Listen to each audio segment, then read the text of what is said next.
Et donc yo tout le monde, j'espère que vous allez tous très bien. En tout cas pour ma part ça va super. C'est Chronis et aujourd'hui on se retrouve pour parler de l'Europe des Lumières au XVIIIe siècle. C'est parti, générique.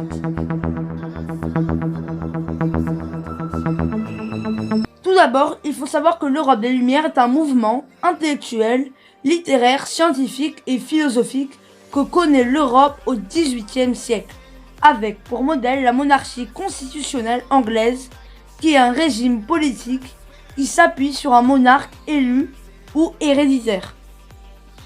Comme grand penseur de ce mouvement, il y a Jean-Jacques Rousseau, Didier Diderot, Jean Le Rond d'Alembert qui ont eux deux créé l'encyclopédie. Mais il y a aussi Montesquieu, Voltaire et bien d'autres encore. Il y a aussi des explorateurs comme James Cook qui est un des premiers à découvrir Hawaï ou la Pérou. Et des scientifiques comme Newton ou encore Lavoisier qui est un des pères de la chimie moderne. Juridiquement, il y a 3 ordres dans la société. C'est la société d'ordre. Dans cette société d'ordre, on a la noblesse et le clergé qui jouit de privilèges importants. Puis, il y a le tiers-état qui regroupe 98% de la population en France, où il y a de riches marchands comme il peut y avoir de pauvres agriculteurs. Donc, vous l'aurez compris, cette société est très inégalitaire. Et le roi a tous les pouvoirs, judiciaires, exécutifs et législatifs. Suite à cela, de nombreux penseurs des Lumières comme Rousseau critiquent la souveraineté et pour lui le peuple doit avoir la souveraineté et personne n'est au-dessus des lois et la nature ne détermine pas la richesse et le statut des hommes.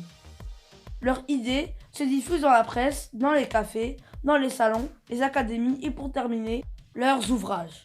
Puis il y a l'influence de l'indépendance des États-Unis en 1776 où contrairement à la France, les États-Unis sont égalitaires et la liberté de presse est établie, ce qui assure une certaine prospérité et une certaine paix, ce qui est un modèle d'exemple pour la France qui n'a pas tous ses droits.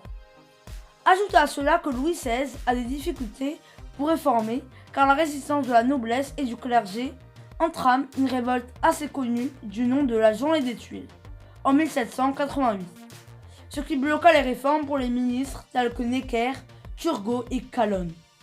On voit bien qu'à ce stade, on bascule tout doucement vers un renouveau, une révolte de la part du peuple français, qui est connu sous le nom de la Révolution française.